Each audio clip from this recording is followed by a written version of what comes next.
Einei Hashem Elokecha bo, Mireshis Hashana ad Acharis Hashana. These words are kipshutoi mamish, are literally that HaKadosh Baruch Hu watches over us from the beginning of the year until the end, last day of the year. We are in the last day of Tavshin Pei Dalid, Erev Rosh Hashanah, and we were just assaulted in a ballistic attack of 180 ballistic missiles, which the whole world, of course, knows about, and I don't have to describe to you the danger that is entailed in such an attack. Each one of these things are the size of a small school bus, and they have the heavy weight of metal that even when they're destroyed, they can kill a person just by falling on them. And the truth is, one person was killed, absolutely no casualties, and there was 10% that weren't shot down and fell and exploded in different areas. In Tel Aviv, a few places were actually destroyed. Mina Shemayim Baruch Hashem Nisim and Kipchuta Mamish. You don't need to tell you this incredible nest that happened, and everybody here, even the people who are the farthest of the farthest, realize the incredible miracle that happens. But one person died, and I'm telling you the reason why. It's not just to show that, we killed a Palestinian. It was an Gaza, someone from Gaza that came. He was running away from Gaza so he wouldn't get hurt. He got hurt somewhere else in Yericho. That wasn't the point. The point of that being hit is because many people, and you do hear it around, saying, you don't hear much about these missiles. They don't seem to be very damaging. They seem to be all right. And Kodesh Baruch Hu just showed you here with the butt of one missile. With the end of one of these missiles, you can easily kill a person. And you can kill a lot of people. They're incredibly dangerous, and it obviously is a blatant miracle. The fact that we can get away with such a thing. Any other country that such a thing would have happened, it's crazy to think about the amount of casualties that would have occurred. But from here we see one nakuda, which I wanted to mention, an important nakuda I think, is that we were surrounded, and we are surrounded by our enemies in incredible dangerous areas, especially Hezbollah, who is in direct proximity to us. They're right next to us. They were existential threat to us because of how close they were. B, they have their own country to deal with, and the types of missiles that they had were incredibly dangerous. They were pointed to hit direct hits anywhere they wanted. And within 9 to 10 days, their whole entire regime of top leaders were knocked out, whether it was through the beepers, whether it's through Nasrallah, whether it's all through the direct hits day after day, knocking off the big guys, and they're left as a headless sheep, nowhere to run, nowhere to go. 50% of their arsenal has already been destroyed, and they're trying to finish up the rest of all they were trying to do. The amount of things that they found on October 7th, if they would have actually made the attack together with Hamas, lo aleinu v'lo alechem, I don't want to think what would have happened compared to what they found. Al-Kopanim, that's what happened. And here we have it, Iran, a superpower, 20 times the size of our country, and the amount of money that they have is an infinitesimal amount of money that they have compared to what we have. And we are up against in a dramatic war with them. And all this just reminds me of something in Malachim and Perek Yotet that speaks about Sancheriv, the great superpower of the time. Sancheriv, as we all know, was the man who oversaw and overpowered the whole entire world. He was the Alexander the Great of the time. He was an absolute superpower. He never lost a battle. And there he was standing outside of the walls of Eretz Yisrael. He said, I'm going to finish this country. Chizkiyahu Melech, one of the greatest kings, he was a tzaddik gomor.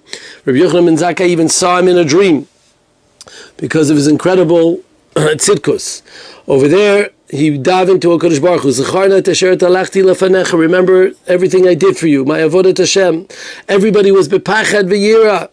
In such a situation, here you have 185,000 armed soldiers. Now remember, 185,000 means with swords, no machine guns, no nothing. That means hand-to-hand combat. There is no way of conquering such a thing. And the Gemara in Sanhedrin says, not only was Sanhedrin not as scared, but he did two things. First of all, he was notzcher bebeis midrash. He went ahead and he made sure that everybody was learning, nobody was fighting, nobody went out to go ahead and do that. And not only that, he said these words: "En li koach lo la'arog." I don't have any koach to chase them. I don't have any koach to kill them. I don't even have koach to sing shira. I'm going to sleep, and HaKadosh Baruch Hu, you take care of it for us. We trust you. And HaKadosh Baruch Hu said, Ani oseh. Because you rely on me so much, Einon milvadoi, because of your reliance on me, it's going to be okay. I'll make sure. And we all know what happened over there. Overnight, he went to sleep. He woke up. Gavriel, Hamalach Gabriel went and he removed the neshama out of every one of their bodies. Tachad kvodo yaked yoked, the pasuk says. The body remained intact and the neshama disappeared. The neshama left out. He left them in their perfect carcass the way they were, and just pitom, nobody woke up. Exactly how they found Nasrallah, by the way. They found Nasrallah and all his henchmen who were surrounded by, and they killed a bunch of them at the same time. They realized afterwards they were all intact. They were not destroyed by the bomb itself. They were destroyed because they were locked in there and they couldn't get out, and they were suffocating. They suffocated slow and sure death, Baruch Hashem, the way that they deserved. But Al Kopanim, it was the same type of death. Pitom, Parcha Nishmazam, that their neshama went away, and Gabriel took care of it for us to be able to take care of this situation. Now, what is this connected to us? Because the Pirkei Rav Elazar says, Baruch HaMakom Baruch Hu, Shenifra Min Tzoynei Yisrael. The Pirkei Rav Elazar says, after the killing of Sancherev, that Baruch HaMakom Shenifra Min Tzoynei Yisrael, Keshem Shayadaito Shel Sancherev La'akor Yisrael Min HaOlam. Sancherev wanted to get rid of Bnei Yisrael, because his intentions was to get rid of Klal Yisrael, to get rid of Bnei Yisrael. He's attacking. So Kadosh Baruch Hu said, "Watch this," and he went ahead and took care of him also. As the Rosh Hashanah keeps saying, "Misha pogea banu, anachnu pogim behem." Whoever goes and tries to attack us, we will go ahead and attack them back. All I'm saying is that HaKadosh Baruch Hu basically says a similar comment. Just over here, it's a little bit on a different scale. But HaKadosh Baruch Hu says if they're going, and this should be a certain type of appeasement, that if the Iranians or the Hezbollah or the Hamas are all after us, and HaKadosh Baruch Hu gives us a promise. He says, "Kach daito shel HaKadosh Baruch Hu la'akor et Sancherev," and everybody else after him. That is what happened to him. That's what happened to him after this incredible, miraculous feat that HaKadosh Baruch Hu did in order to protect them. Only one person was left over there, by the way. Sancherev himself, the leader of the pack. He was there in order to go be Mefarsim Barabim, in order to say the incredible Shemir of Eretz Yisrael and to warn people. He warned Paro and others who were around there not to go ahead and mess around with Klal Yisrael because they were too strong. I just want to end with one midrash which connects it to us, and that's a midrash in Bereshis Rabbah Membet. If you see fights that are happening between two malchiot, then you should know Mashiach is on his way. The Gemara in Megillah says, "Milchamot et chalata de geula." The milchamot, if you see wars, then you know that you're in the beginning of the geula. So of course you're going to tell me wars. I think we've seen just a few too many. We've been around wars all over the place. We've had world wars. So what are you trying to tell me about the present war that is anything of substance? But the answer is, the Malbim says in Yechezkel, Perek Lamed Chet, he says there's going to be 3 stages to the war of Gog and Magog. The first 2 are going to be world wars, are going to be massive wars that involve the whole entire world, but it's not necessarily going to be in Eretz Yisrael. It's going to be Dafkin Chutzarts, and you know both wars had nothing to do with Eretz Yisrael. Even Hitler tried to make it to Eretz Yisrael, and through the Africa Corps, when he went in, he ended up, that was his only downfall that he had before he had his final downfall by Russia. He was miraculously, HaKadosh Baruch Hu saved Israel, Eretz Yisrael, from the clutches of the Nazi Empire.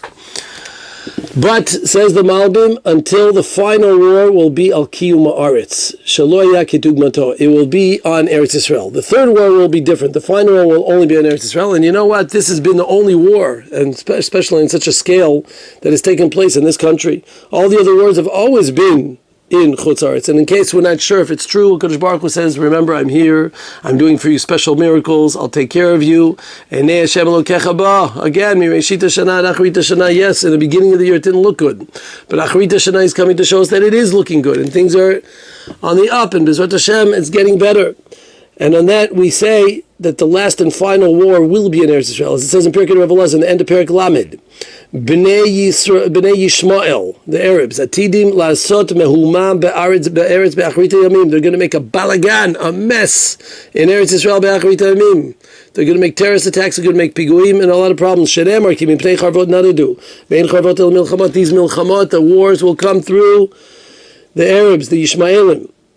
Visham, and over there it says Ben David Yitzchak v'Yichya be'avdon shel Eilan, when they will slowly dissipate, when they will slowly be destroyed and taken away step by step. Be'ele v'yavo l'Eretz Yisrael. Not only will they go away, but everyone will come to Eretz Yisrael. You heard that? Be'ele yavo l'Eretz Yisrael. And everybody after that will come to Eretz Yisrael. And that's why it says in Avodah Zarah, and Dav Bet, over there it says, you know who will be after the end? It will be Machos Paretz. It brings at the time of Mashiach, the Melech of Paris of Persia, of Iran, will be towards the end before that. And the Tosar Rid asks a question over there. He says, what do you mean? Paris was the second of the four. There were four Malchiyot. There were four things. There was Bavel, there was Paris, there was Madai, and there was Edom. Paris was already number 2.